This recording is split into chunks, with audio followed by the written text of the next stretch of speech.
আমার নবীজি আগের যুগের ইতিহাস টানতেছিলেন, যেমন করে আমাদের দাদারা, আমার দাদার সঙ্গে আমি যখন বসতাম আগের যুগের গল্প করতেন। আমার নবীজি বলতেছেন, সাহাবীরা শোনো, বনি ইসরাইল যুগে 3 জন যুবকের কথা আমি তোমাদের শোনাই, সহিহ বর্ণনা। আমার নবীজি বললেন, 3 জন যুবক তারা একসঙ্গে ঘর থেকে বের হলো। মাঝ পথে যাওয়ার পর প্রচন্ড ঝড় শুরু হয়ে গেল। পাহাড়ি অঞ্চল দিয়ে যাচ্ছিল বালুর ঝড়, হঠাৎ করে বৃষ্টিও শুরু হয়ে গেছে। এই 3 জন বন্ধু যুবক পাহাড়ি একটা গর্তের মধ্যে গিয়ে ঝড় থেকে বাঁচার জন্য আশ্রয় নিল। পাহাড়ি ঢল এমন ভাবে নামলো, উপর থেকে একটা বড় ওজনের পাথর এসে যে গুহার মধ্যে ঢুকে পড়েছে তার আশ্রয় নেবার জন্য তার মুখে এসে পাথরটা চাপা লেগে গেল। এখন তো মরা ছাড়া কোনো উপায় নাই। সাহাবে কেরাম বললেন, ইয়া রাসূলুল্লাহ, এরপরে কি হলো বলেন।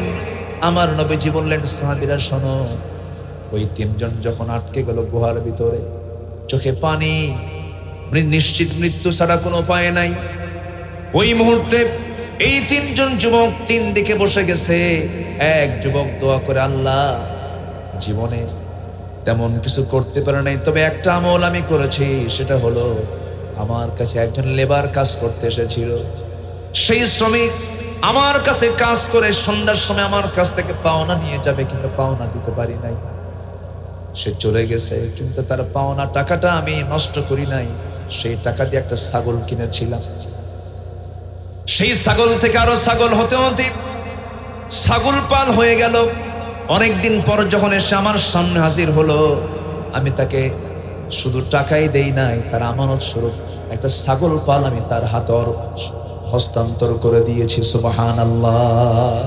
আল্লাহ, আমি আমানতের খেয়ানত করি নাই, তুমি অন্তত এই আমলটাকে কবুল করো, এই বিপদ থেকে বাঁচাও। পাহাড়ের সেই গুহা থেকে একটু পাথরটা সরে গেছে। যেরকম সুবহানাল্লাহ। সাহাবায়ে কেরাম বলেন, ইয়া রাসূলুল্লাহ, এরপরে কি হলো।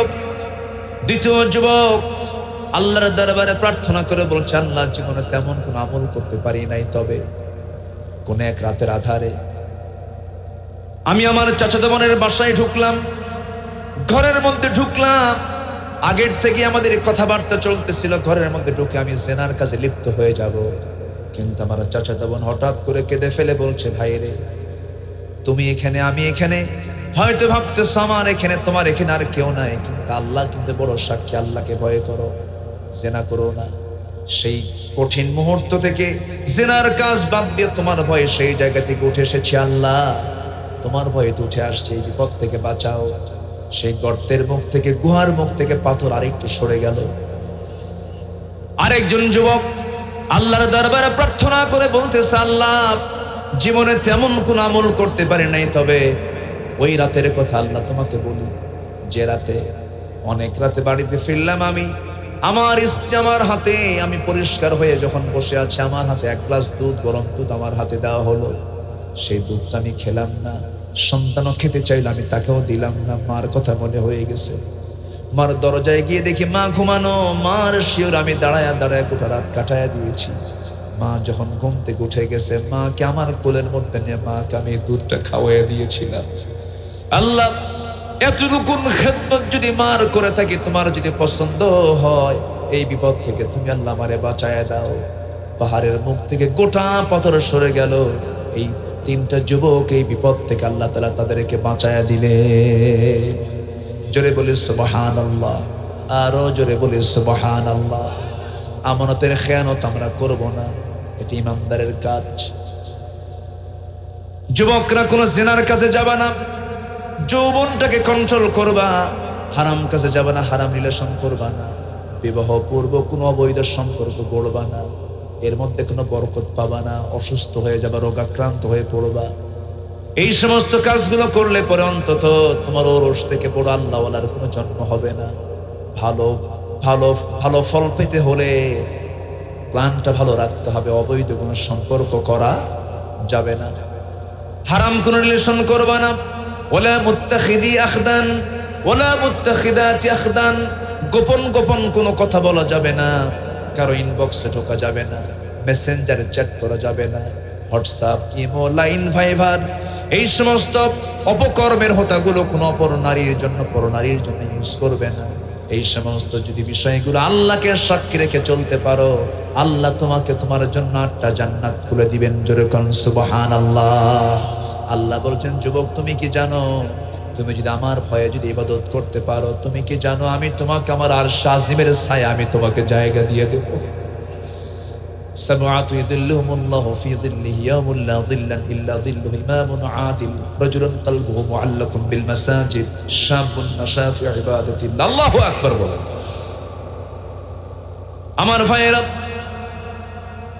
4টা পুঁজির ভিতরে একটা কথা বলতে আমার এত সময় চলে গেল। সময় যদি দেন আরো কথা বলবো। হ্যাঁ, রাজি আছেন তো সবাই? বলি আলহামদুলিল্লাহ। জোরে বলি আলহামদুলিল্লাহ। গ্রামের নাম কি? নেঙ্গোইনি। গ্রামে কি মা বোনরা আসছে মাহফিলে? হ্যাঁ, তাই আলহামদুলিল্লাহ। আমাকে বলবেন না মায়েরা আছে, বলি আলহামদুলিল্লাহ। আল্লাহ দিয়ে মাদেরকে কবুল করো। জোরে বলি আল্লাহুম্মা আমিন। মা তো মাই, কিন্তু মাকে নষ্ট করে দিল ভারতীয় চ্যানেলগুলো। আসতে বলবেন না, জোরে বলেন ঠিক কিনা। শেষ করে দিল। আর মোবাইল তো আছে। চুয়াডাঙ্গায় মাহফিল ছিল গত বছর, খেতে বসছি, এক মুরব্বী এসে বলে, হুজুর আমার মেয়েটার জন্য দোয়া করবেন। কি মেয়ের কি হয়েছে? মেয়েকে বিয়ে দিয়েছে ঠাকুরগা।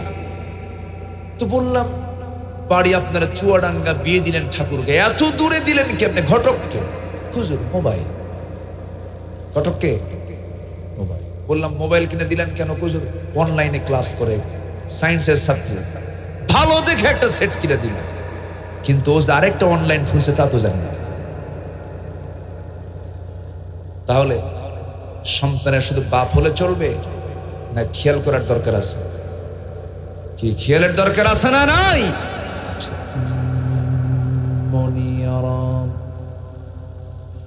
فقد قال الله تعالى في كلامه المجيد وفرقانه الحميد.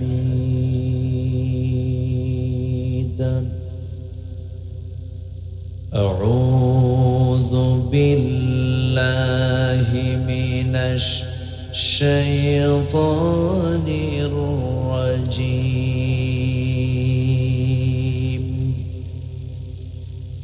بسم الله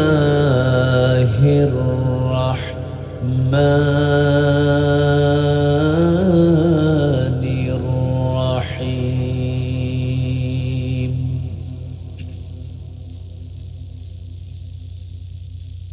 والذين آمنوا وهاجروا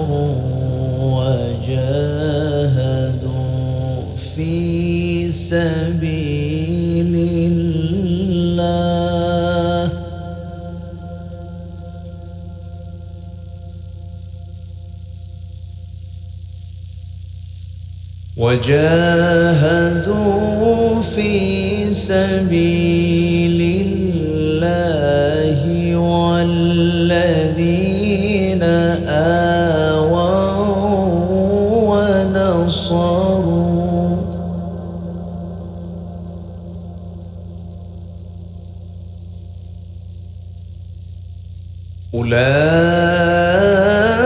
أولئك هم المؤمنون حقا، لهم مغفرة ورزق كريم.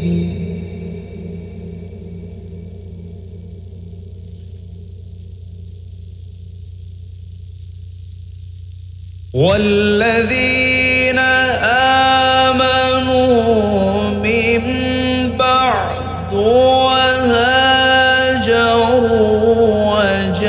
وجاهدوا معكم فأولئك منكم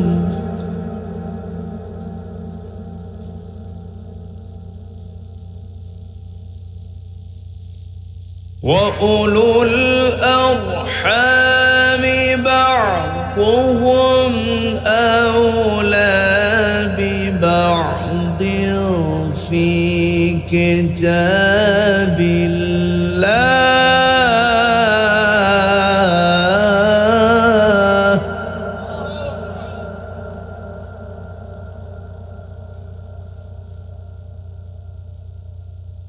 إن الله بكل شيء عليم.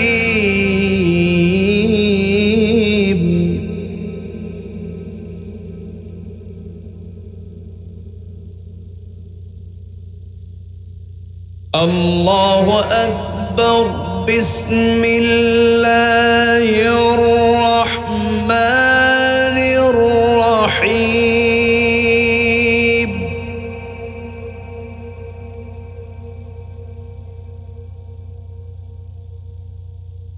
إن الله وملائكته يصلون على النبي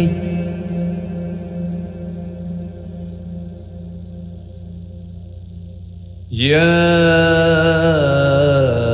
أيها الذين آمنوا صلوا عليه وسلموا تسليما.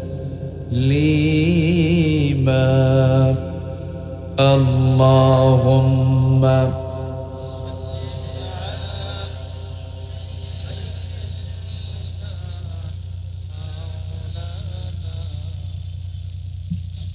وعلى آل سيدنا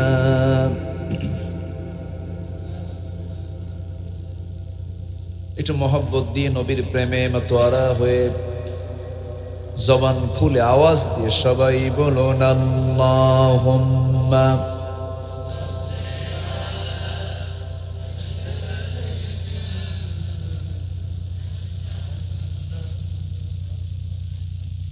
وعلى آل سيدنا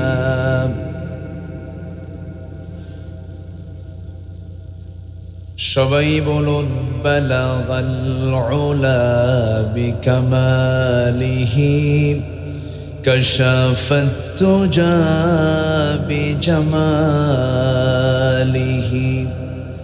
حسنت جميع خصاله سلوا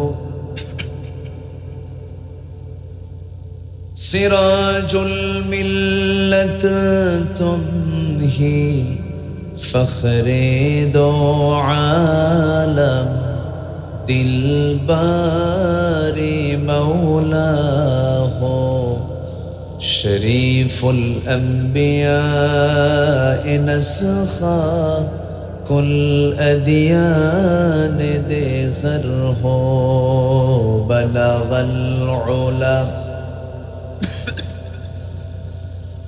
كشف التجا بجماله حسنت جميع خصاله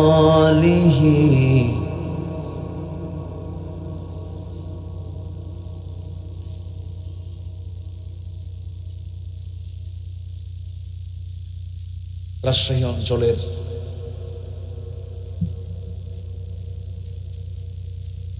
নাটোর জেলার চলনবিল অধ্যুষিত অঞ্চল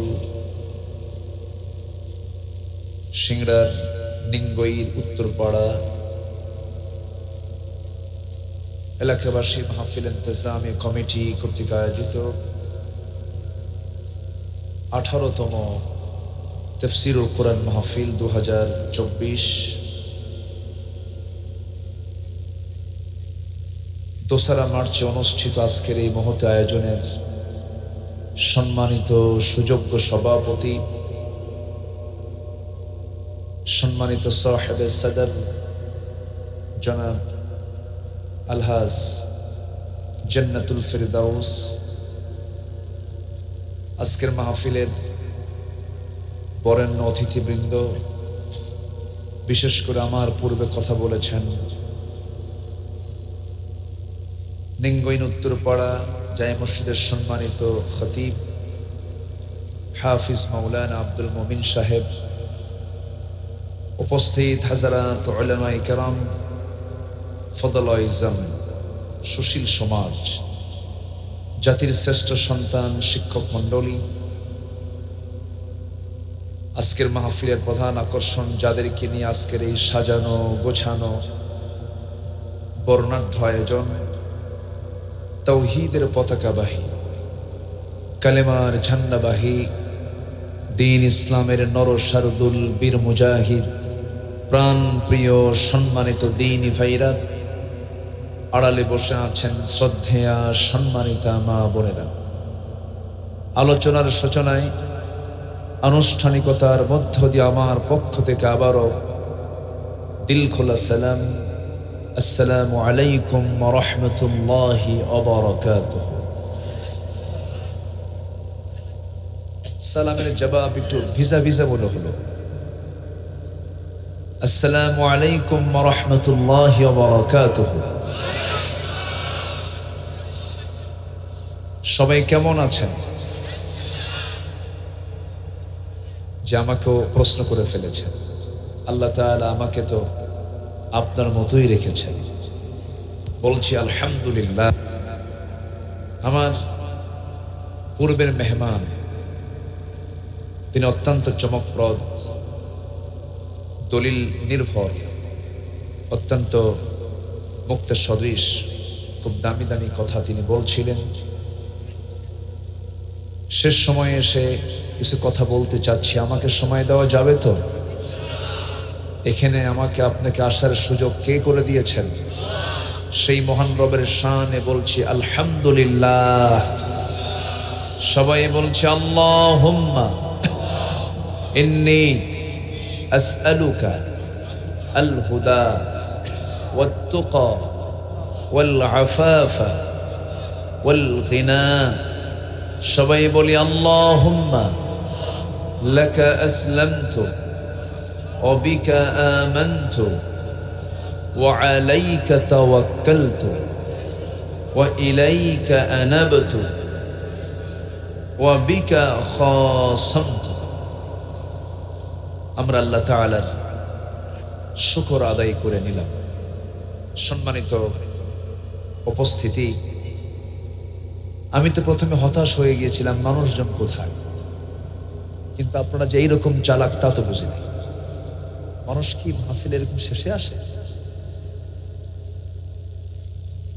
আচ্ছা, আমাদের দেশে জুমার আজান হয় 12:15, মুসল্লি হাজির হয় 1:29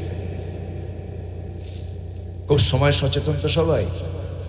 অথচ জুমার দিনে জুমার সালাতের নিয়তে যে ব্যক্তি সবার আগে পায়ে হেঁটে গোসল করে ইখলাসের সাথে ইমামের ঠিক পিছনে যে সবার আগে এসে বসবে, আল্লাহ তাআলা তাকে একটা উট কুরবানির সওয়াব দিয়ে দেয়। তাহলে জুমার মসজিদে সবার আগে গেলে যদি এরকম অফার থাকে, মাহফিলে আগে আসলে তো তেমন সওয়াব টব নাই, আছে না নাই বলেন তো? তো যাই হোক, আমরা আসতে পেরেছি। আমি ভূমিকা বেশি না যে আমি সোজা আলোচনার দিকে আস্তে আস্তে চলে যাচ্ছি। সম্মানিত হাজিরিন, আজকের দিনটা পার হলেই আর মাঝে মনে হয় 8 থেকে 9 দিন সময় আছে। আসতেছে সওয়াব অর্জনের, নিজের জীবনকে ঢেলে সাজানোর এক উত্তম মৌসুম, সওয়াব লুটে পেটে নেওয়ার মাস, মাহে রমাদান কারীম। রমজান আসতেছে আমাদের সবার সামনে। রমাদান মানে কি? হ্যাঁ, ওমর ফারুক কই? আলহামদুলিল্লাহ। রমাদান হচ্ছে রমজান থেকে এসেছে, যার অর্থ হলো জ্বালিয়ে দেওয়া, ভস্ম করে ফেলা, জ্বালিয়ে দেওয়া। কি জ্বালিয়ে দেওয়া? ঘর বাড়ি এরকম কিছু নাকি? না। অর্জিত জীবনের যত পাপ আছে আল্লাহ তাআলা বান্দাকে পাপ মুক্ত হয়ে তার সামনে দেখতে চান বলি মাহে রমজান দিয়েছেন। জোরে বলে সুবহানাল্লাহ। আল্লাহ বান্দাকে দেখতে চান পাপ যুক্ত না পাপ মুক্ত। এই জন্য জ্বালিয়ে দেওয়ার জন্য কোন মাস দিয়েছেন? কি জ্বালিয়ে দেওয়ার জন্য? গুনাহ, পাপ। আগের যুগের মানুষ 1000 বছর বেঁচেছে। আমাদের আব্বাজান আদম আলাইহিস সালাতু ওয়াস সালাম তার হায়াত ছিল কত? 1000 বছর। আর সর্বশেষ পয়গম্বর আমার নবী মুহাম্মদুর রাসূলুল্লাহ সাল্লাল্লাহু আলাইহি ওয়াসাল্লামের হায়াত ছিল 63 বছর 9 ঘন্টা সামথিং, কিছু সময় তিনি বেঁচে ছিলেন। কিন্তু হায়াত কম হলেও আমার নবীর সম্মান, মর্যাদা এবং সফলতা সকল নবীর চাইতে কম না বেশি? আসতে বলবেন না, কম না বেশি? আমার নবী হচ্ছেন সকল নবীর নবী, নেতা, সাইয়্যিদুল মুরসালিন, খাতামুন নবিয়্যিন, রাহমাতুল লিল আলামিন, জনাবে মুহাম্মদুর রাসূলুল্লাহ। সম্মানিত ভাইয়েরা, তিনি বেঁচে ছিলেন 63 বছর। এখন সাহাবীরা বলছেন, ইয়া রাসূলুল্লাহ, আমাদের হায়াত তো কম, আগের মানুষ 1000 বছর বাঁচত, তাদের জিকির আজগার বেশি, তাদের ইবাদতটা বেশি, তাদের হায়াতটাও বেশি, আমরা এই সীমিত জীবনে আর কি করতে পারব? এরকম করে রাসূলকে যখন প্রশ্ন করা হচ্ছিল, আল্লাহ তাআলা এই উম্মতের জন্য এমন কিছু রাত, এমন কিছু মাস দিলেন যা পূর্বের অন্য কোনো উম্মতকে এমন অফার দেওয়া হয়নি। জোরে বলে সুবহানাল্লাহ। আল্লাহ রাব্বুল আলামিন সুন্দর করে বলছেন, ইন্না আনজালনাহু ফি লাইলাতিল কদরি ওয়া মা আদরাকা মা লাইলাতুল কদর লাইলাতুল কদরি খায়রুম মিন আলফি শাহর তানাজ্জালুল মালাইকাতু ওয়ার রূহু ফিহা বিইذনি রাব্বিহিম মিন কুল্লি আমরিন সালাম হিয়া হাত্তা মাতলাইল ফজর। হে রাসূল, আপনি জানিয়ে দেন আপনার উম্মতদেরকে, প্রশ্ন করে সাহাবীদেরকে জানায় দেন, এই উম্মতের জন্য আমি আল্লাহ রাব্বুল আলামিন এমন কিছু রাত দিয়েছি যে একটা রাত যদি কোনো বান্দার ইবাদত আল্লাহর দরবারে মঞ্জুর হয়ে যায়, একটানা 83 বছরের 6 মাস ইবাদত করলে যে সওয়াব, তার চাইতে বেশি সওয়াব আমি আল্লাহ ওই বান্দার আমলনামায় দিয়ে দেব। এই রাতটাও কোন মাসে? বলেন কোন মাসে? রমজান মাসে। একদম সমাগত, একদম সামনে চলে আসছে। সে রমজানকে আমরা কেউ জীবনে বরণ করে নিয়েছি। এখানে বসে আছেন যারা 50 বার আছে, 60 বার আছে, 70 বারও গ্রহণ করেছেন, এমন মুরব্বী এখানে বসে আছেন। কারো জীবনে এরকম করে 30, 40, 50 বার রমজান পেয়েছেন। কিন্তু এখন ফলাফল হলো, প্রশ্ন হলো, রমজান মাসের দামটা এত বেশি হলো কেন? রমজান মাস কিসের মাস বলেন তো? কোরআনের, বলেন তো কোরআনের সাথে কোনো সম্পর্ক আছে নাকি বলেন? এই তো, আমি তো এটাই চাচ্ছি। রমজান মাস কিসের মাস? কোরআনকে প্রশ্ন করলে কোরআন প্রথমেই বলে দিচ্ছে, আল্লাযী উনজিলা ফীহিল কোরআন, যাতে নাজিল হয়েছে কোরআন। কোরআনটা কি? শুধু নামাজের কিতাব নয়। আল্লাহ রাব্বুল আলামিন বলেন, শাহরু রমাদান আল্লাযী উনজিলা ফীহিল কুরআন হুদান লিন-নাস ওয়া বায়িনাতিন মিনাল হুদা ওয়াল ফুরকান। জোরে বলুন আল্লাহু আকবার। রমজান মাস যাতে আল্লাহ রাব্বুল আলামিন কোরআনে কারীম কি নাজিল করেছেন যা বিশ্ববাসীর জন্য হেদায়েতের কিতাব, এবং আল্লাহ তাআলা এই কিতাবকে দিয়েছেন সত্য মিথ্যার পার্থক্য সৃষ্টিকারী হিসাবে। জোরে করুন সুবহানাল্লাহ।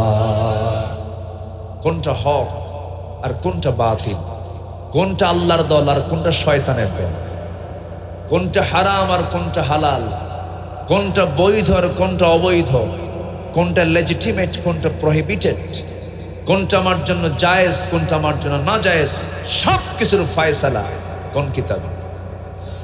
আসতে বলবেন না, কোন কিতাবে? কোরআন মানে কি? এই তো সব জায়গায় তো ওমর ফারুকী দেখতে আগায় যাচ্ছে, অনেক বড় আলেম। পুষ্পপাড়া কামিল মাদ্রাসা, মনে হয় পুষ্পপাড়া কামিল মাদ্রাসার প্রভাষক, এই সিংড়ার কৃতি সন্তান ওমর ফারুক আমার অত্যন্ত কাছের, আমার স্নেহধন্য। যে আল্লাহ তুমি তাকে কবুল করো, জোরে বলি আল্লাহুম্মা আমিন। তো কোরআন শব্দটা ফুলানুন এর ওজনে এসেছে। কোরআন মানে হলো বেশি পড়া হয় এমন কিতাব। জোরে বলেন সুবহানাল্লাহ। তাহলে কোরআনকে কম পড়া দরকার না বেশি পড়া দরকার? তাহলে নামের হকটা আদায় হচ্ছে। কোরআনুন আই ফুলানুন, সবচাইতে বেশি পড়া হয় যে কিতাব সেটাই হলো কোরআন। তাহলে কোরআনকে আমরা কম পড়বো না বেশি পড়বো? কম পড়বো না বেশি পড়বো? কিন্তু এখন একটা প্রশ্ন করতে চাই, আমি মূল আলোচনার দিকে আস্তে আস্তে যাবো। সূরা আনফাল থেকে আমি শেষ দুটি আয়াত আমি তেলাওয়াত করেছি, এই দুটি আয়াতকে সামনে রেখে আমি কিছু কথা বলবো। জোরে বলি ইনশাআল্লাহ। যেহেতু রমজান তো মাত্র আর হাতে ৮-৯ দিন সময় আছে, এই জন্য আমি প্রথমে একটু বলতে চাচ্ছি। তাহলে যে কোরআনকে নিয়ে আল্লাহ তাআলার এত বড় একটা মাস ব্যাপী এত বরকত, রহমত, এত কিছু আয়োজন, সবকিছুর মূল কারণ হলো কি বলেন তো? কোরআন। কোরআনটা আল্লাহ তাআলা এই মাসে নাজিল করেছে। কিন্তু আমার বন্ধুগণ, কারো কারো জীবনে এত বারবার রমজান চলে এলো কিন্তু কোরআনটা শেখা হলো না। এই জায়গায় যারা আসছেন সবাই তো আমরা মুসলিম পরিবারের সন্তান। আমি যদি এই জায়গায় প্রশ্ন করে বসি, কোরআনটা সহি করে পড়তে পারেন কয়জন? হাত কি সবার উঠবে নাকি? সবার কিন্তু হাত উঠবে না। অনেকে হাত তুলতে পারবেন, অনেকে হাত তুলতে পারবেন না। কিন্তু এমন তো হওয়ার কথা ছিল না। যেই দেশে 90% মুসলমান, প্রত্যেকটা নাগরিকের এমন যোগ্যতা হওয়া দরকার ছিল যে সময় যেন সে নামাজ পড়বে না, নামাজ পড়ানোর যোগ্যতাও রাখবে। এমন তো হওয়া উচিত ছিল, কারণ যে ব্যক্তি নামাজ পড়াতে পারবে না তার নিজের নামাজও হয় না, তার নিজের নামাজও হয় না। আমার মালয়েশিয়া একটা প্রোগ্রাম ছিল গত সেপ্টেম্বর, আমি যাই মাঝে মাঝে। তো সেই দেশের প্রধানমন্ত্রী ডক্টর আনোয়ার ইব্রাহিম, অনেকে তো নাম শুনেছেন মনে হয়, ডক্টর আনোয়ার ইব্রাহিম। তো তিনি একটা দেশের প্রধানমন্ত্রী, তিনি জুমার নামাজের খুতবা দেন, জুমার নামাজের নেতৃত্ব দেন, নামাজ পড়া। তাহলে যে দেশের প্রধানমন্ত্রী জুমার নামাজের নেতৃত্ব দিতে পারেন, সেই দেশের জনগণ কি জুমার নামাজ পড়াতে পারবে না? স্বাভাবিক। যেমন রাজা, বলেন যেমন রাজা তেমন প্রজা। সেখানকার ক্লাস 8 লেভেলে যে কোনো মুসলিম যখন ক্লাস 8-এ শিক্ষার্থী যখন উঠে যায়, অটোমেটিক্যালি 2 থেকে 3 পারা কোরআন তাদের মুখস্থ হয়ে যায়। আর আমার দেশে বিসিএস ক্যাডার হয়ে বের হয়, ওযুর ফরজ কয়টা? 14টা। তো কোরআন যদি না থাকে দিলের ভিতরে, চোট তো হবে। আস্তে কন কেন? আস্তে কন কেন? জি সম্মানিত ভাইয়েরা, কোরআন থেকে যখন কোনো ব্যক্তি, সমাজ, পরিবার, রাষ্ট্র যখন কোরআন থেকে ছিটকে পড়বে, তখন সে তার চরিত্র, সততা, স্বচ্ছতা, নৈতিকতা থেকেও সে ছিটকে পড়বে। এটাই তো বাস্তবতা। আজকে 1971 আর আজকে 2024 সাল, চলে গেল কত বছর বলেন? 53 বছর। তাহলে 53 বছর দেশের স্বাধীনতা আমরা পেয়েছি। শিক্ষার জন্য কত বাজেট করা হয়েছে শিক্ষা খাতে। এই যে প্রবাসী, কৃষক, শ্রমিক, প্রবাসীরা প্রবাস জীবনে যে বাপমার চেহারা না দেখে পরিশ্রম করে দেশের রেমিটেন্স পাঠাচ্ছে, ওরা কিন্তু অশিক্ষিত। দেশকে পিছায় দিচ্ছে না আগায় দিচ্ছে? আগায় দিচ্ছে। কৃষক সারাদিন চৈত্র মাসের মাঠে রোদে কাজ করে করে সাদা মানুষ কালো চামড়া হয়ে যায়। কি পরিমাণ খাটুনি তারা দিয়ে দেশকে এগিয়ে দিচ্ছেন, তারাও কিন্তু অশিক্ষিত। শ্রমিক, গার্মেন্টস শিল্পকে বিশ্ব দরবারে পৌঁছিয়ে দিচ্ছে আমার দেশের শ্রমিকরা, তারাও কিন্তু অশিক্ষিত। তাহলে শ্রমিক, প্রবাসী, কৃষক অশিক্ষিত হওয়ার পরও দেশকে তারা এগিয়ে দেয়, দেশকে পিছিয়ে দিচ্ছে কারা? কোন শিক্ষিতরা? কোরআনের শিক্ষিত না। কোন শিক্ষিত? যারা কোরআন সমাজে চায় না, কোরআনকে লালন করে না, বরঞ্চ কোরআনের বিরুদ্ধে শিক্ষা চালু করার জন্য ষড়যন্ত্র করে, ওরাই দেশকে পিছায় দিচ্ছে। মুসলমান, ওরাই দেশকে পিছায় দিচ্ছে। সম্মানিত ভাইয়েরা, একটু কান লাগাবেন। আমরা যারা এখানে বসে আছি, আমরা সবাই সচেতন। এ পর্যন্ত কোন ক্ষমতার চেয়ারে আলেমরা কি বসেছেন? আসতে বলে বসেছেন? আচ্ছা, মনে কি হয় তারা কি কখনো মদের বোতল হাতে নিয়েছেন? বলেন তো, আলেমরা মদের বোতল হাতে নেয়? তাহলে মদের বোতল হাতে নিয়ে, আচ্ছা, কোনো নারীর সাথে কোনো কেলেঙ্কারি করেছেন? কোনো জেনার কাজে আছে? প্রকৃত যারা আলেমরা, তাহলে মদের কারবারে নাই, সুদের কারবারে নাই, জেনার কারবারে নাই, দেশের ক্ষমতায়ও নাই, জেলখানায় কারা বেশি? আলহামদুলিল্লাহ। কথা বলবো? কোনো সমস্যা নাই তো? জোরে বলি ইনশাআল্লাহ। যদি মনে করেন না হুজুর আপনি অন্য ধরনের, তাহলে আমি আলোচনা পাল্টাই না। আপনি বললেও তো শুনবো, আপনি বললেও তো আমি শুনবো না। পাল্টাবো কেন? অকুলু কাওলান সাদীদা, সোজা সাপটা কথা বলতে হবে। কার গায়ে লাগলো দেখার বিষয় নাই। সম্মানিত ভাইয়েরা, একটু কান লাগান। আমি কোরআনকে সামনে রেখে যদি কথা বলি, সবাই সন্তুষ্ট হতে পারবে না, এটাই স্বাভাবিক। সবাইকে সন্তুষ্ট হতে পারবে? পারবে। কোরআন কি চোরের পক্ষে কথা বলে? কোরআন কি ডাকাতের পক্ষে কথা বলে? কোরআন কি সন্ত্রাসীর পক্ষে কথা বলে? আসুন, আগামী রমজানকে আমরা কাজে লাগাবো। জোরে বলি ইনশাআল্লাহ। সবাই সিদ্ধান্ত নেবার শুরুতেই, রমজান মাস যেহেতু কোরআন নাজিলের মাস, কোরআন শিখতে যদি খুব ভালো মেধাবী হয় 7 দিন লাগে পড়তে, যদি একটু দুর্বল হয় 14 দিন লাগে, আরো যদি দুর্বল হয় 1 মাসে কোরআন শেখা হয়ে যায়। আলহামদুলিল্লাহ বলেন। কিন্তু মুরব্বী কোরআন পড়তে চায় না। মুরব্বী, বাবাজি কোরআনটা পড়েন, কে বাবা মুখে আসে না, পড়তেই পারি না। তো চাচা আপনি কোরআন পড়তে পারেন, একটু চেষ্টা করেন। বাবা আমার মুখে আসে না বাবা। কিন্তু চাচাকে যখন বলা হয়, চাচা সিংড়া পৌরসভার সামনে যে আপনার 4 কাঠা জায়গা আছে, এটার দাগ নাম্বার কত? 94। কথা কি বুঝতেছেন? ওটা কিন্তু ওই কাগজ দেখে কিন্তু ভালো লাগতেছে না, মাথায় আসে না নাই? তাহলে দুনিয়ার দাগ নাম্বার অটোমেটিক মুখস্থ আছে। আবার চাচা জজ কোর্টে প্রত্যেক সোমবার বৃহস্পতিবার ফাইল না সারাদিন দৌড়ায় কোর্টের বারান্দা। চাচা আপনি এই জায়গায়, বুড়া মানুষকে, বাবা জমির মামলা আছে। উকিল না বোঝে না, উকিল কিছু বুদ্ধি দিয়া যায়।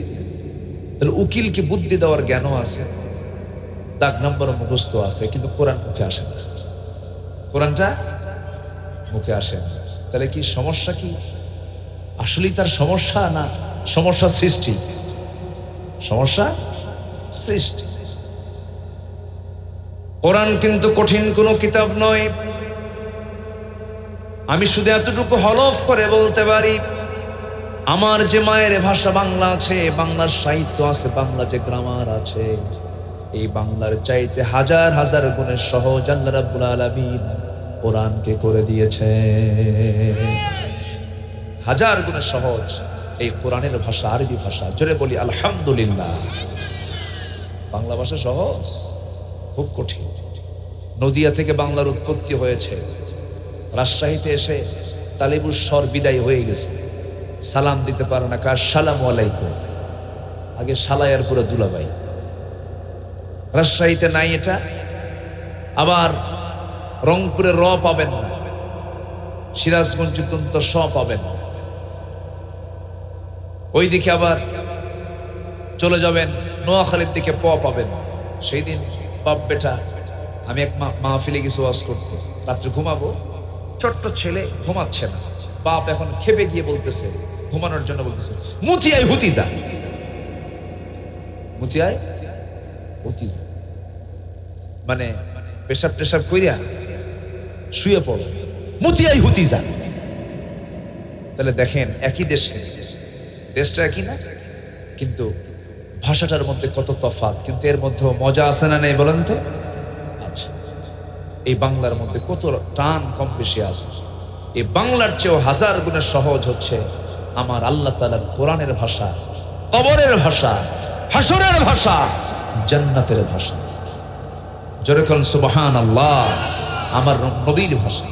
তাহলে কোরআনের ভাষা জানার দরকার সবার পরে না সবার আগে? সবার পরে না সবার আগে? আমার বন্ধুগণ, এই জন্য আগামী রমজান মাসে এতটুকু সিদ্ধান্ত নেব, আল্লাহ তোমার কালাম না শিখলে পরে আমার নামাজ সহি হবে না। রব্বি জিদনি ইলমা, এমন করে দোয়া করব আমরা, আল্লাহর কাছে চাইবো সাহায্য।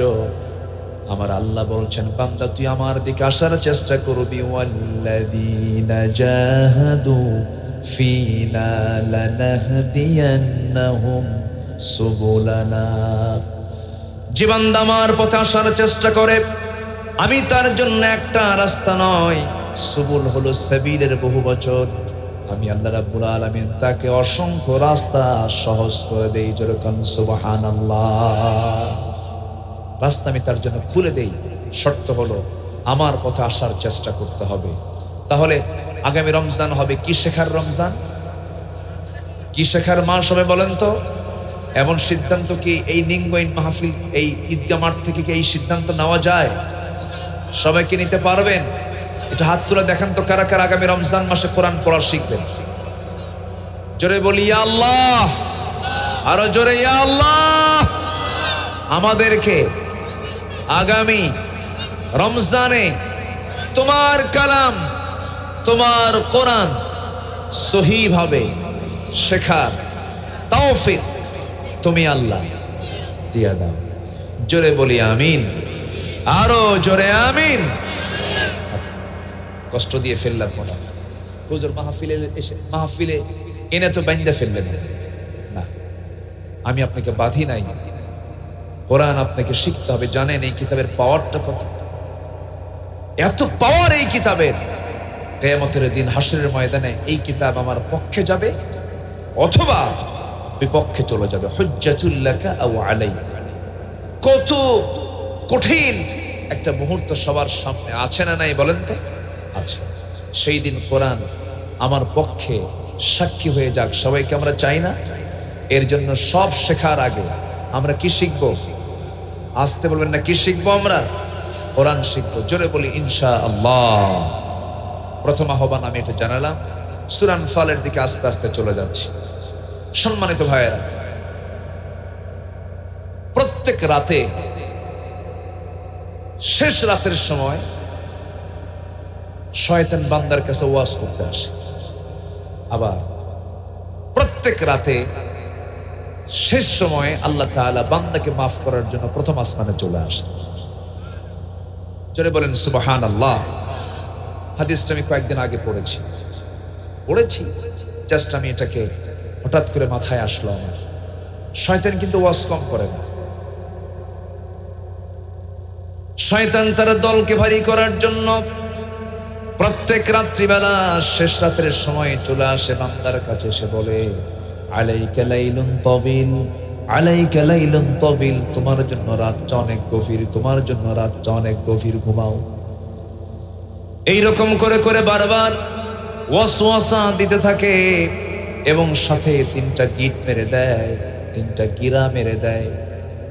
আল্লাহ রাসূল বলছেন এই 3টা গিরা, এই 3টা গিট বন্ধ করার জন্য যদি ওই সময় কোনো বান্দা প্রথম কাজ যদি আলহামদুলিল্লাহিল্লাযী আহইয়ানা বা'দা মা আমাতানা ওয়া ইলাইহিন নুশুর, ঘুম থেকে ওঠার দোয়াটা পড়ে যদি বিছানা থেকে পিঠটা উঠায়া নিয়ে যদি বসে পড়ে, একটা গিট শয়তানের ছুটে গেল। নাম্বার 2 হলো ওই বান্দা যদি ফজর সালাতের নিয়তে যদি ওযু বানায় ফেলে, 2টা গিট ছুটে গেল। আর যদি পায়ে হেঁটে হেঁটে যদি কষ্ট করে মসজিদ পর্যন্ত চলে গিয়ে যদি নামাজটা পড়ে নেয়, 3টা গিট ছুটে গেল। আর বাকি সারাটা সময় সারাটা দিন শয়তান তার কাছে এসে আরাম পায় না। জোরে কোন সুবহানাল্লাহ। তো শয়তান প্রত্যেক রাতে কয়টা গিট মারে? কয়টা গিট মারে? আমরা কি গিটটা ছুটাবো না রেখে দেবো? মানে কোন নামাজটা আগে পড়বো, কোন নামাজটা আগে পড়বো?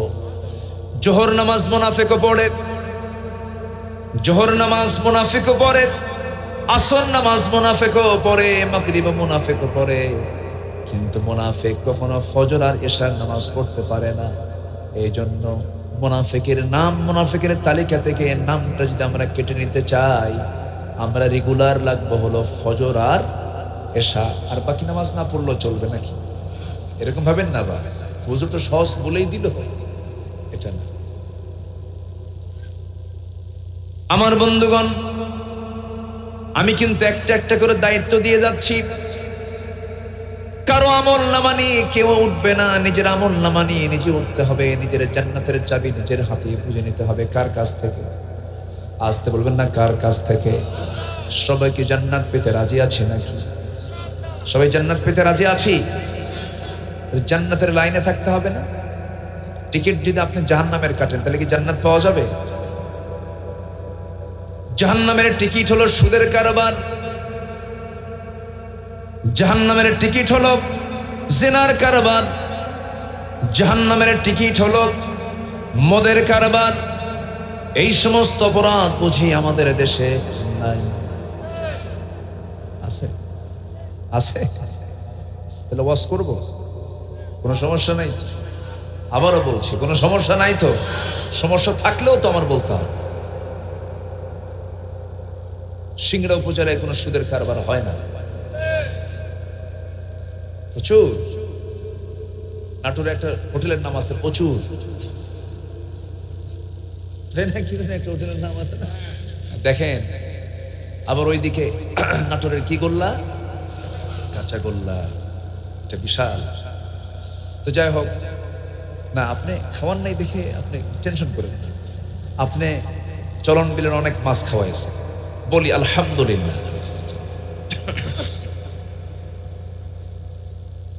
সুদ নামাজি খায়, জানেন?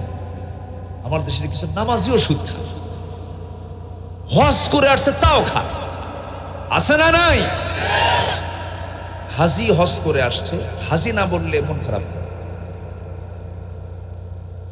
মানে হাজি হজ করে আসছেন, বলে যে 6 লাখ টাকা করে, মানে 6 লাখ টাকা খরচ করে হজ করে আসলাম, হাজি কও না কেন?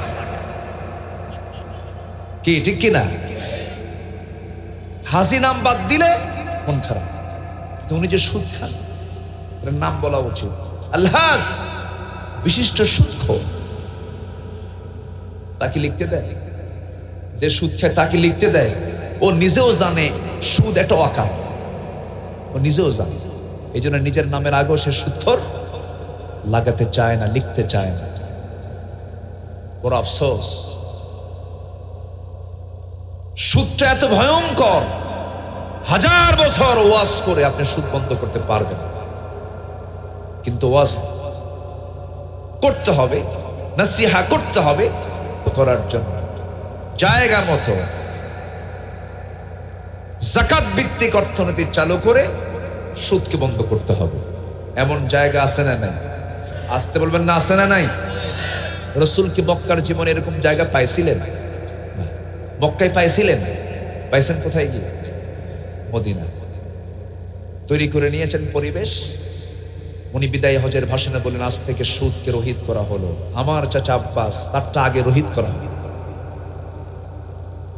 বিদায় হজের ভাষণের সুদ নিয়ে তিনি কথা বলেছেন, বান্দার হক নিয়ে কথা বলেছেন। তুমি যা খাবে তোমার অধীনস্থকে তাই খাওয়াবে, তুমি যা পড়বে তোমার অধীনস্থকে তাই পড়াবে। সম্মানিত ভাইয়েরা, সেই সুদ আজকে রন্ধ্রে রন্ধ্রে ঢুকে পড়েছে। মদের বোতল নাটোর জেলায় কোথাও খুঁজে পাবেন না। আসতে বলে আসে না নাই? মদ খাওয়া কি? মদ খেলে ঈমান থাকে? জেনা করলে ঈমান থাকে? মানুষকে খুন করলে ঈমান থাকে? এগুলো আসে না নাই বলেন তো? এই জন্য আল্লাহ রাব্বুল আলামিন সূরাতুল আনফালের ভিতরে শেষ দিকে বলছেন, বান্দা আমি তোকে প্রকৃত মুমিন হিসেবে গ্রহণ করব। উলাইকা হুমুল মুমিনুনা হাক্কা। আমার কাছে ওই সমস্ত মুমিনরাই প্রকৃত মুমিন, যাদের মধ্যে আমি 4-5টা গুণ দেখতে পাবো। এর মধ্যে 1 নম্বর গুণ হলো ওয়াল্লাযীনা আমানু ওয়া হাজারু ওয়া জাহাদু ফি সাবিলিল্লাহ ওয়াল্লাযীনা আওয়াউ ওয়া নাসারু উলাইকা হুমুল মুমিনুনা হাক্কা লাহুম মাগফিরাতুন ওয়া রিজকুন কারীম। জোরে বলুন আল্লাহু আকবার।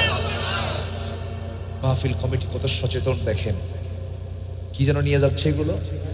কয়েল দেখেন, আবার আগুনটা কোনটা যেন না ধরে, এ তো আরেক বিপদ হয়ে যাবে। থাক না, আমি আবার এই কয়েলটা আমি গন্ধ সহ্য করতে পারি না, কষ্ট হয়। তবে কয়েল তারা সহ্য করতে পারবে যারা বিড়ি খায়। নাকি একটু মিল আছে না? একটু মিল আছে।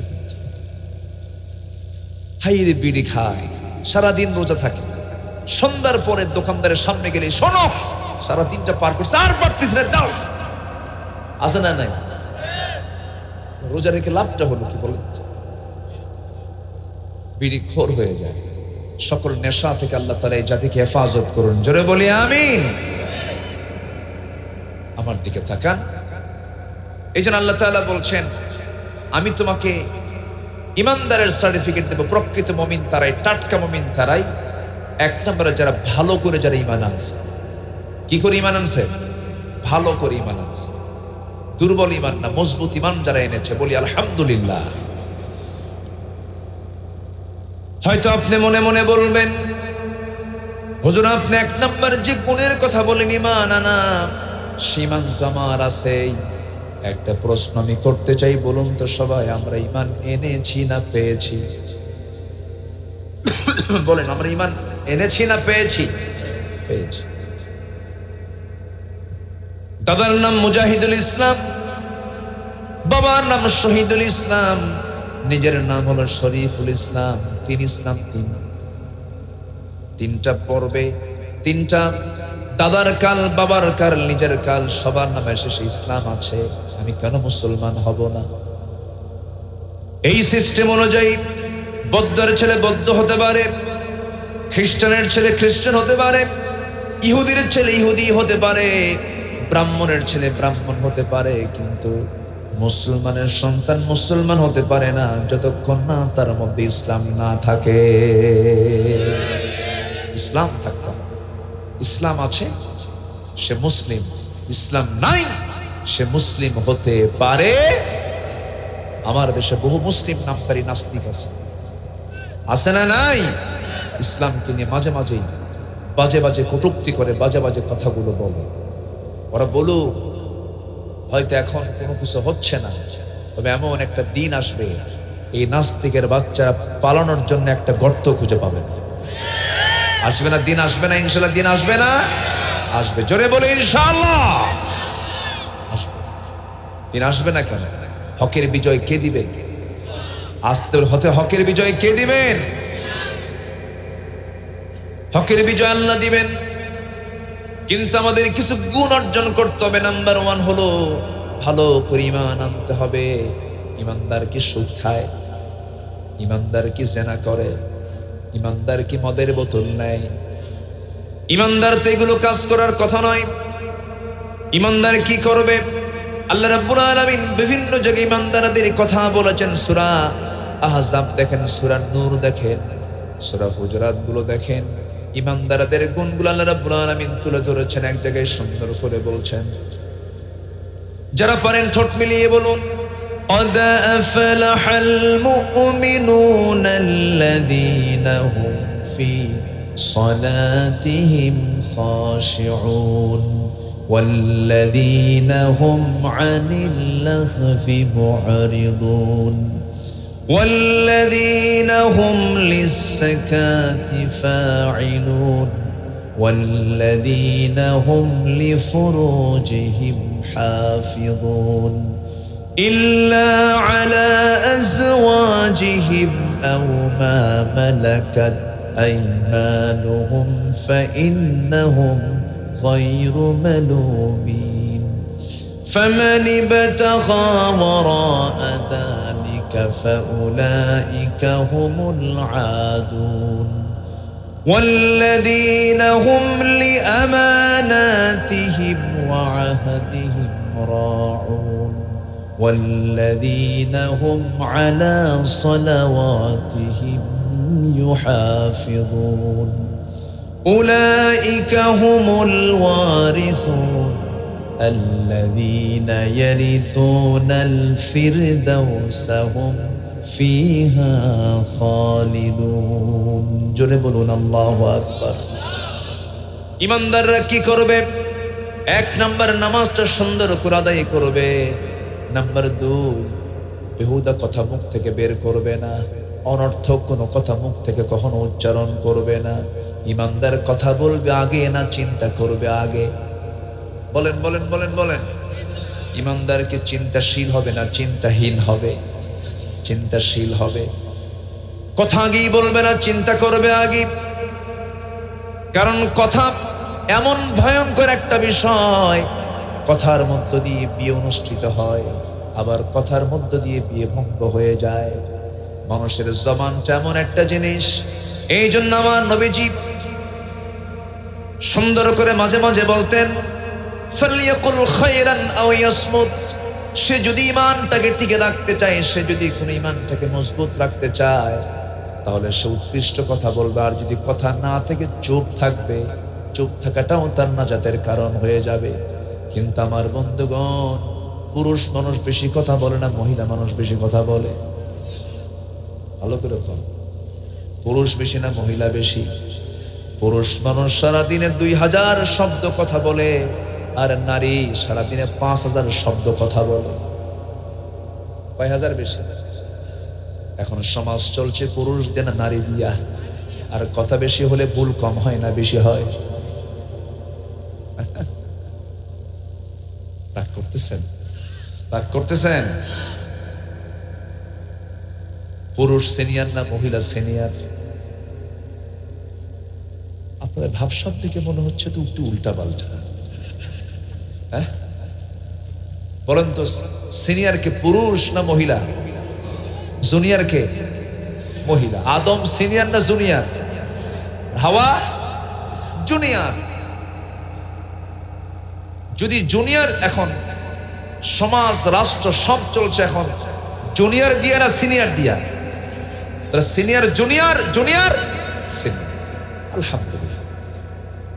কি করবেন বলেন? একটা কিছু করতে হবে। কোথায় যাবেন? আচ্ছা বলেন তো, পৃথিবীতে একজন নবী নারী ছিলেন? আছে? আল্লাহ এখানে কেন দিলেন? এগুলো তো বুঝতে হবে। এত মানুষ পৃথিবীতে, কবিরা কত কবিতা কয়, পৃথিবী গড়েছে অর্ধেক পুরুষ আর অর্ধেক নারী। হ্যাঁ, এই অর্ধেক তার নয়। দেখেন না, পৃথিবীর কবি তো নিজেও কবি, কিন্তু ভালো কবিতা রচনা করতে পারে। তাহলে সবকিছু অর্ধেক করে দিলেন, ঠিক আছে, কিন্তু বিষয়টা হলো আল্লাহ তাআলা কেন একজন নারীকে, অন্তত একজন নারীকে কেন নবী পাঠালেন না, নবী করলেন কেন? অবশ্যই কারণ আছে না? না, মেয়েরা যে বেশি কথা বলে কেন? মেয়েদের কথা বলারও কারণ আছে বেশি। সন্তান লালন পালন করতে কত কম লাগে না বেশি লাগে? লালন পালন করে কারা? মায়েরা। মায়েরা লালন পালন করে। এখন মায়েরা সন্তানকে যখন কোলে নেয়, বাচ্চাদের সঙ্গে কথা বলতে হয় কম না বেশি? বেশি।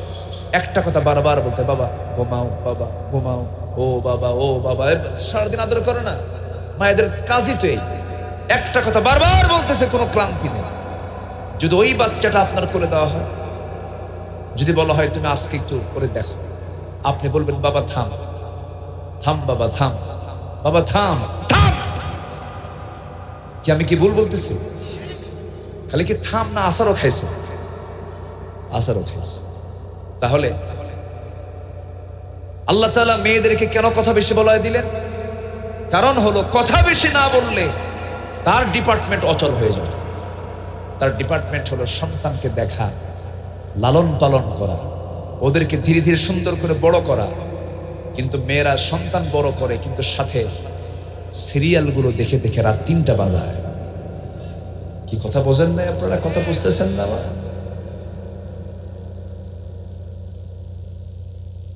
সম্মানিত ভাইয়েরা, কথা তো অনেক। আমরা ভালো করে ঈমান আনবো তো ইনশাআল্লাহ? জোরে বলি ইনশাআল্লাহ। আমাদের গ্রামে এক লোকের নাম আছে ঈমান আছে, ও নামাজ পড়ে না। কি করে না? নামাজই পড়ে। নাম কি রাখছে? গাঁজাও খায়, বুঝলেন? গাঁজাও খায়। নাম হলো রমজান আলী। রমজান মাসে দুপুরবেলা ভাত খায়। নাম হলো বাদশা মিয়া, ভিক্ষা করে। নাম কি রাখছে? নাম হলো খোকা মিয়া, বয়স 80 বছর। বয়স কত বছর? 80 বছর। নাম রাখছে কি? খোকা। নাম হলো আতর আলী, গোটা গায়ে গাজার গন্ধ। নাম দিয়ে তো কাম হবে না। আমার ভিতরে ঈমান থাকার দরকার আছে না নাই? ঈমান আছে যেখানে সুদ থাকবে না, জেনা থাকবে না, মদ থাকবে না। রমজান মাসেও মদ বিক্রি হয় সোনার বাংলা। মদের ফ্যাক্টরিও আছে, সিনেমা হল। রমজান মাসে আরো জমজমাট বেশি হয়।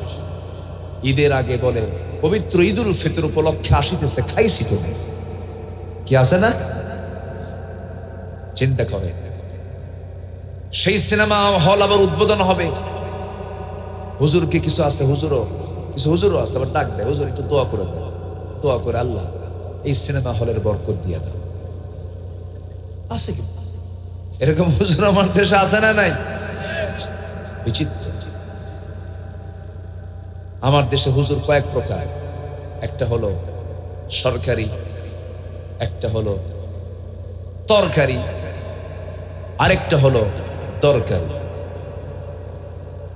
আল্লাহ তাআলা ওই সরকারিকেও পছন্দ করবেন না যে সব দিকে কথা বলে। তরকারি মানে সব দিকে কাজে লাগে। আল্লাহ ভালো চান হলো, আল্লাহ পছন্দ করেন যারা দরকারি, যারা প্রয়োজন, সেই সমস্ত আলিম কি পছন্দ করেন কে? আসতে বলবেন না কে?